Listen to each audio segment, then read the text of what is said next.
지식이 힘이다. 아는 것이 힘이다. 저희 어렸을 때 교실 벽에 이렇게 써붙인 문장 중에 하나입니다. Knowledge is power. 그래서 열심히 공부하고 또 책을 읽고 힘을 쌓느라고 공부를 열심히들 했습니다. 일반 상식도 힘이 되는 지식이고 전문 지식도 큰 힘이 되는 지식이 되고 요즘은 정보 시대라 정보가 얼마나 큰 힘이 되는지 모릅니다. 돈이 되지요. 힘이라는 말 좀 현실적으로 바꿔서 말하면. 그런데 이런 기적의 한계가 이 땅에서만 그 정보가 힘이 된다는 거지요. 사람은 육신만 있는 게 아니고 현세만 사는 게 아니고 현세와 내세를 살잖아요. 그래서 우리 인간에게 필요한 지식은 이 육신의 생활을 위한 이 땅에서만 필요한 지식 갖고는 안 되고 이 땅에서도 유익하고 저 세상에 가서도 유익한 그런 온전한 지식이 우리에게 필요하지요. 그래서 참된 지식이 뭐냐? 참된 지식은 하나님을 아는 지식이다. 그거예요. 제가 지난 주일날 오후 행사 마치고 불이 나게 애너하임에 내려가서 책 출판 감사 예배에 참석했어요. 제가 맡은 순서가 뭐냐면 서평이었는데 이 책이 얼마나 두꺼운지 1600페이지나 되는 책이었어요. 그래서 제가 그 책 서평을 하는데 저보고 이 책 다 읽고 서평하라고 기대한 거 아니시지요? 그랬더니 다들 웃더라고요. 제가 이렇게 두꺼운 책을 서평하는데 짧게 하도록 기대하실 것도 아니죠? 그랬더니 이래요. 길게 할까 염려해가지고. 근데 그 책을 쓰신 목사님이 서문에다가 뭐라고 그랬냐면 몇 가지 목표를 이제 적어놨어요. 첫째, 무식한 우리 어머니가 예수님을 믿어서 그 아들이 목사되고 이렇게 책을 100몇 권을 썼으니 하나님이 영광을 받으시도록 내가 이 책을 썼습니다. 그렇게 썼더라고요. 그래서 제가 그랬어요. 왜 어머니를 무식하다고 했습니까?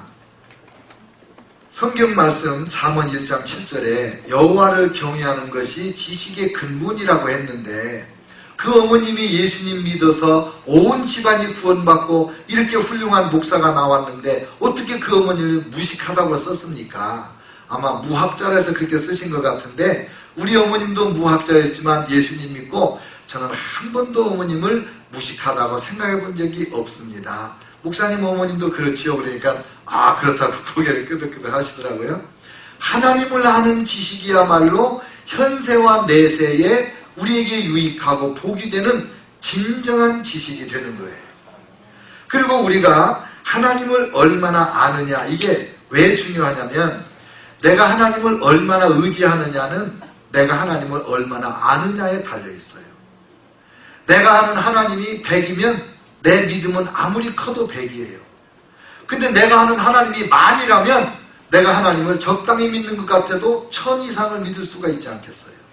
그래서 하나님을 아는 지식이 하나님을 믿는 데에 절대적으로 중요하고 하나님을 사랑하는데 하나님을 의지하는데 하나님의 말씀에 순종하는데 하나님을 위하여 내 인생을 바치는데 하나님을 아는 지식이 절대적으로 중요한 것입니다.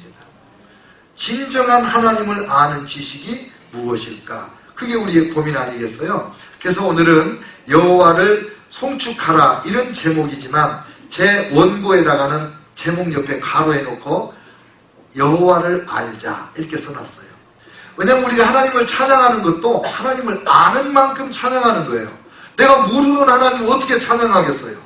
내가 누구를 칭찬한다고 해도 그 사람을 내가 알아야 칭찬을 하지 모르는데 어떻게 칭찬하겠어요? 그래서 하나님을 알아야 아는 만큼 하나님을 찬양하니까 그래서 오늘 이 시편 103편 말씀에서 다윗이 어떻게 하나님을 알고 어떻게 찬양했는가를 보면서 우리도 하나님을 알아가고 하나님을 찬양할 수 있도록 도전을 하려고 이 말씀을 택한 거예요. 저 지난주부터 제가 이 말씀을 읽으면서 얼마나 은혜를 받고 몇 번을 읽고 이런 번역으로 저런 번역으로 영어로 한글로 그렇게 여러 번 읽으면서 이 말씀을 묵상을 했어요. 한번 보시죠. 1절에서 5절까지는 다윗 왕이 개인적으로 경험한 하나님의 은혜를 고백하고 찬양하면서 하나님 지식을 나타내는 거예요. 6절부터 18절까지는 우리 민족에게 베풀어 주신 하나님의 은혜를, 우리 민족에게 나타나신 하나님에 대한 지식을 나타내 주는 거예요. 그리고 마지막 19절로 22절까지는 온 우주 만물을 다스리시는 하나님을 고백하면서 만물이, 천군 천사와 모든 인생들이, 모든 피조물이 하나님을 찬양하도록 호소하고 선포하는 그런 내용으로 되어 있습니다. 한번 보시죠. 먼저 1절에 내 영혼아 여호와를 송축하라. 내 속에 있는 것들아 다 그의 거룩한 이름을 송축하라 그랬습니다. 이 송축한다는 말은 영어로는 bless라는 말을 씁니다. 축복하라. 그리고 그 말의 뜻을 해석하면 하나님을 축복도 하고 하나님을 인정도 해주고 하나님을 사랑도 하고 하나님을 높여주고 하나님을 자랑하고, 이게 전부 하나님을 송축하라는 말에 들어있습니다. 그럼 어떻게 우리 하나님을 송축할 것인가? 내 영혼아, 내가 나에게 하나님을 송축하도록 찬양하도록 나를 내가 도전하고 불러주는 거예요. 내 속에 있는 것들아 다 그의 거룩한 이름을 송축하라. 내 속에 있는 것들이 전부 하나님을 찬양하라는 거예요. 내 눈도 하나님을 찬양해야 되고, 내 심장도, 내 위장도, 대장, 소장, 큰 창자, 작은 창자, 내 안에 있는 모든 오장육부 보고 하나님 찬양하라고 지금 도전을 하는 거예요. 좀 더 정신적으로, 영적으로 말하면 내 안에 있는 내 감성, 감정을 다 실어서 하나님을 찬양하라. 내 지식, 이성을 다 동원해서 하나님을 찬양해라. 의지, 찬양하고 싶을 때도 찬양하지만 찬양하고 싶은 생각이 안 들을 때도 결심하고 하나님을 찬양해라. 그리고 힘을 다해서 하나님을 찬양하라는 거예요. 힘을 다해서. 제가 이 한국 찬양 가수들의 CD를 잘 안 들어요. 듣기는 들어도 늘 마음에 아쉬움을 갖고 들어요. 왜냐하면 노래를 배우긴 배워야 되니까 듣긴 들어요. 근데 왜 그러냐면요, 찬양을 너무 아름답게 해요. 너무 목소리 좋고 너무 화음 좋고 음정 박자 좋고, 그런데 찬양이 힘이 없어요. 예수님 찬양, 예수님 찬양, 예수님 찬양합시다. 이걸 단조로 바꾼 거거든요. 그런 식으로 노래 부르는 거예요. 예수님 찬양, 예수님 찬양, 예수님 찬양합시다. 아멘. 이렇게 힘이 들어가서 찬양을 하라는 거예요. 그래서 제가 이 CD 듣는 것보다 우리 찬양팀 찬양을 훨씬 더 좋아합니다. 힘이 있잖아요. 고백이 있잖아요. 하나님께서도 그냥 가만히 앉아서 듣지 못하고 들썩들썩하고 막 일어나실 만한 그런 찬양을 드리라는 거죠. 내 속에 있는 것들아 다 여호와의 거룩한 이름을 송축하라 그랬습니다. 그리고 2절에 보니까 뭐라고 그랬냐면 내 영혼아 여호와를 송축하며 그의 모든 은택을 잊지 말지어다. 은혜를 잊지 말라는 거예요. 여러분, 옛날 말에 그런 말이 있어요. 은혜는 물에 새기고 원수는 돌에 새긴다. 그러면 그 인생은 불행해지는 거죠. 우리 그리스도인들은 은혜는 신비에 새긴다. 마음의 비석에 새긴다. 잊혀지지 않게. 원수는 물에 새긴다. 그냥 떠내려가게. 용서해버리게.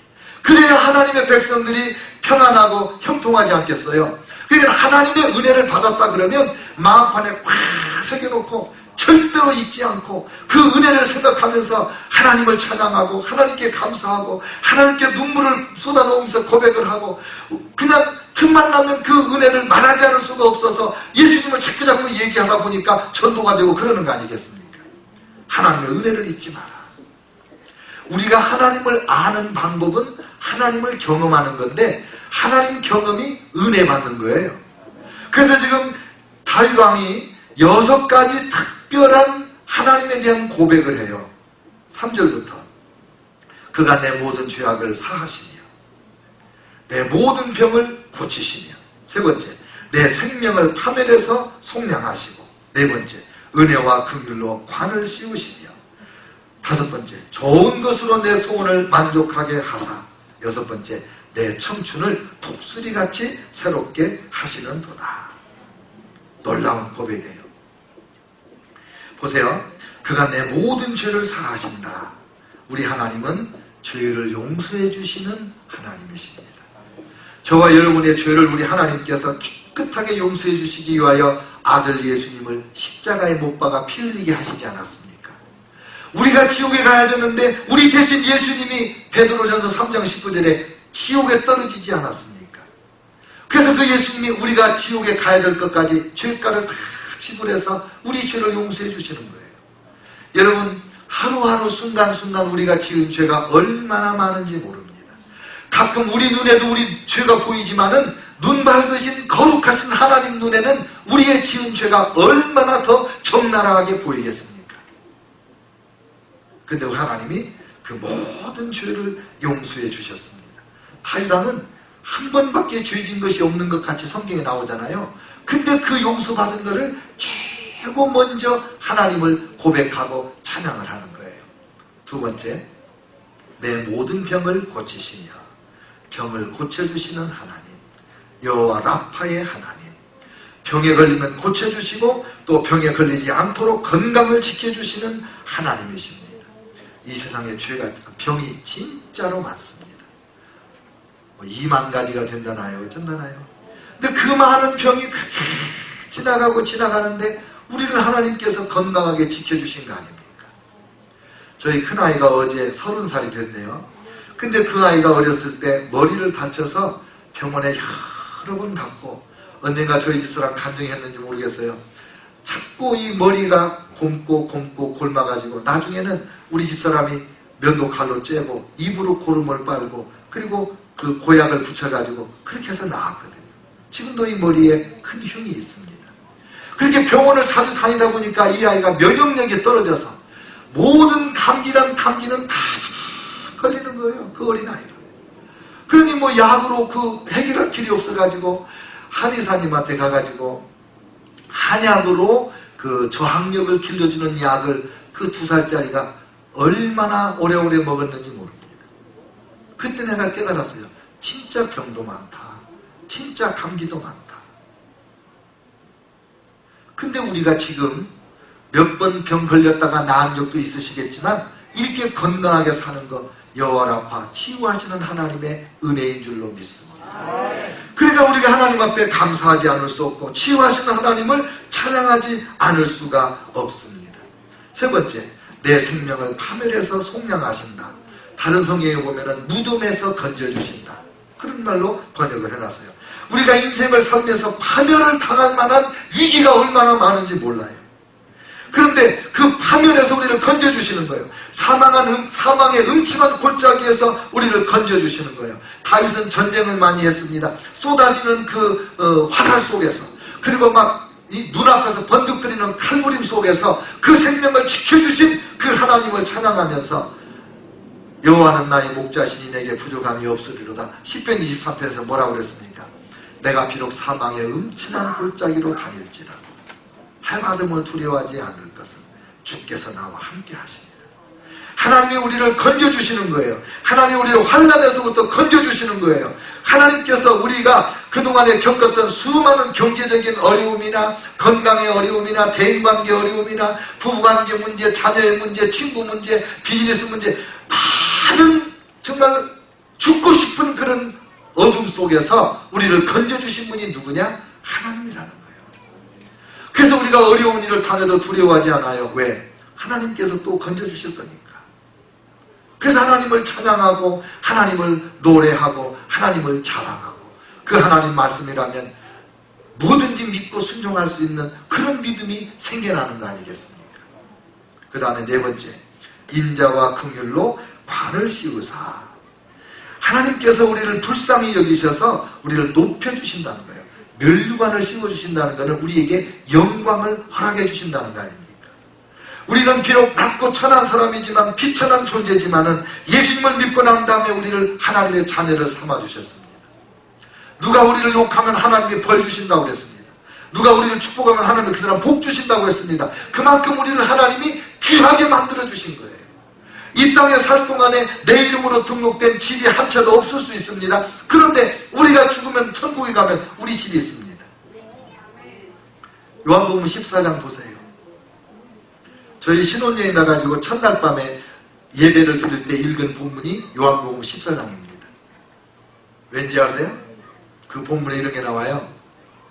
내가 너희를 위하여 처소를 예비하러 가노니 내가 가서 처소를 예비하면 다시 와서 너희를 내게로 이끌어 나와 함께 있게 하리라. 그리고 신혼여행 간 전도사가 설교를 하는데 우리가 평생에 우리 이름으로 집 한 채 소유하지 못할 수도 있다. 그러나 천국에는 우리 집이 맨션이 있다. There are many mansions. 아멘.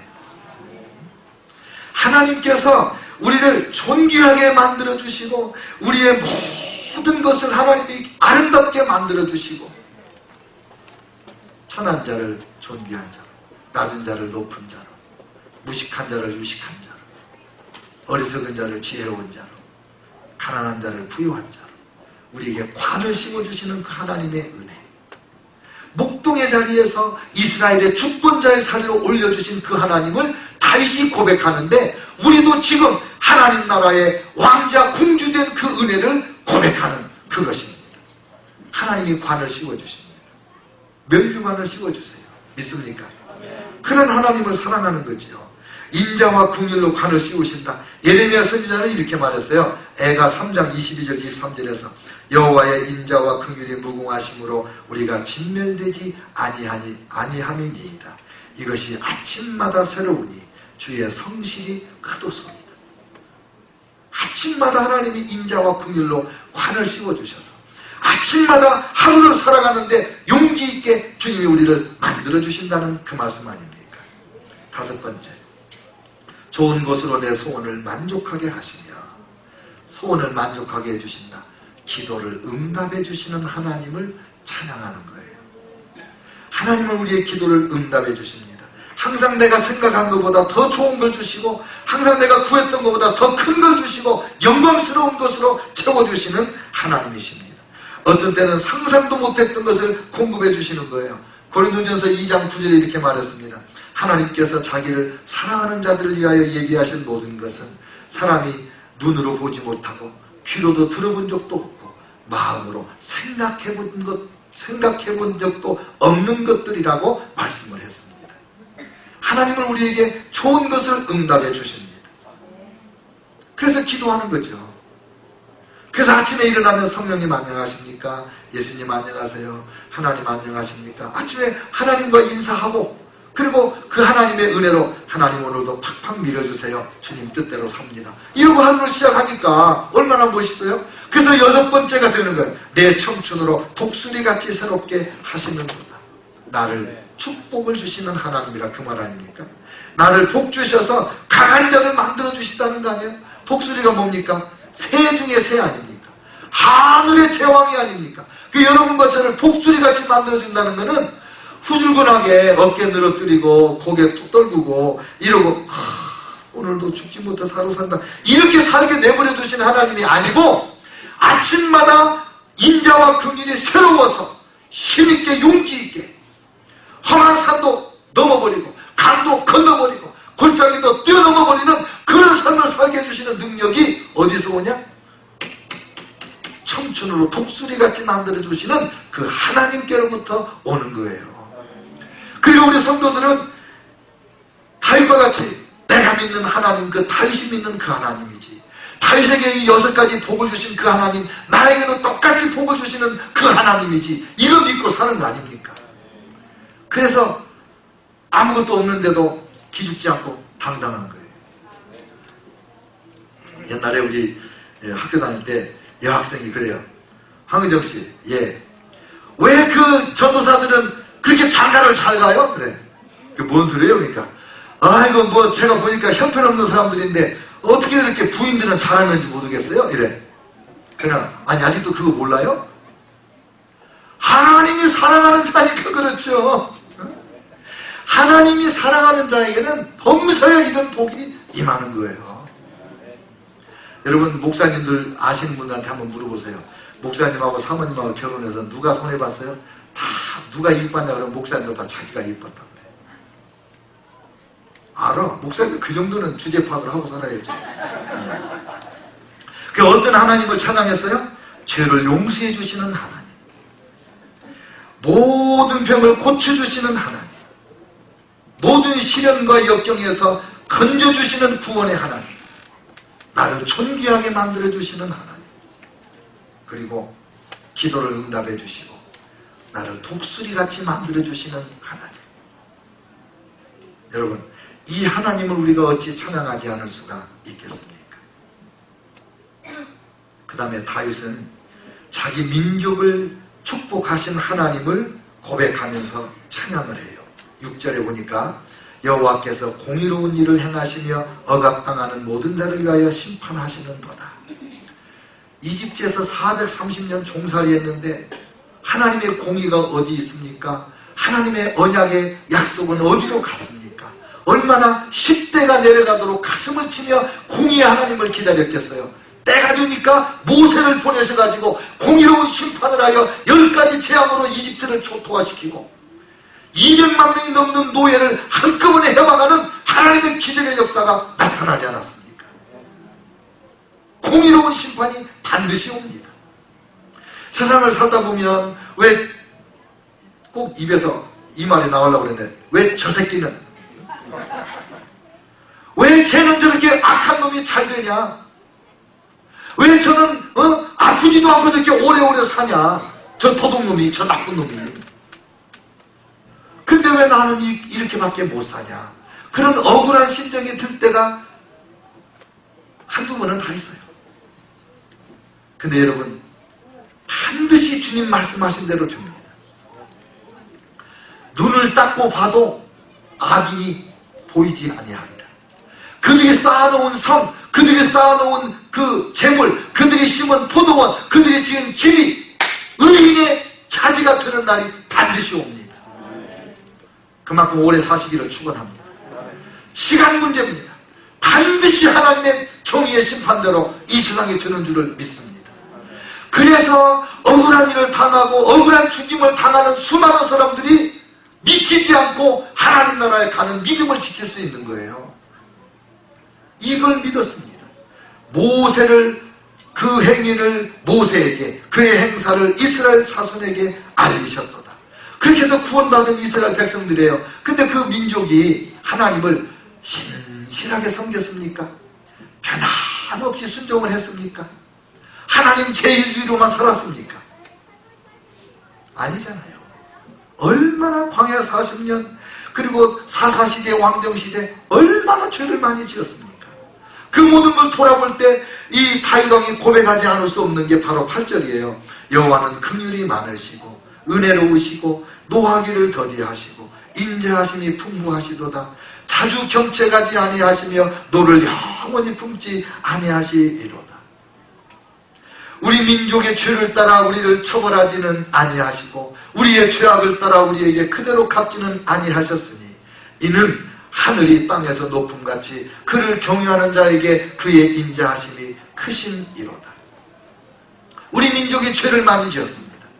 우리 민족이 하나님의 사랑도 많이 받고 기적도 많이 체험했는데 여전히 죄를 지어서 하나님을 슬프게 하고 하나님을 분노하게 하는 일을 많이 했습니다.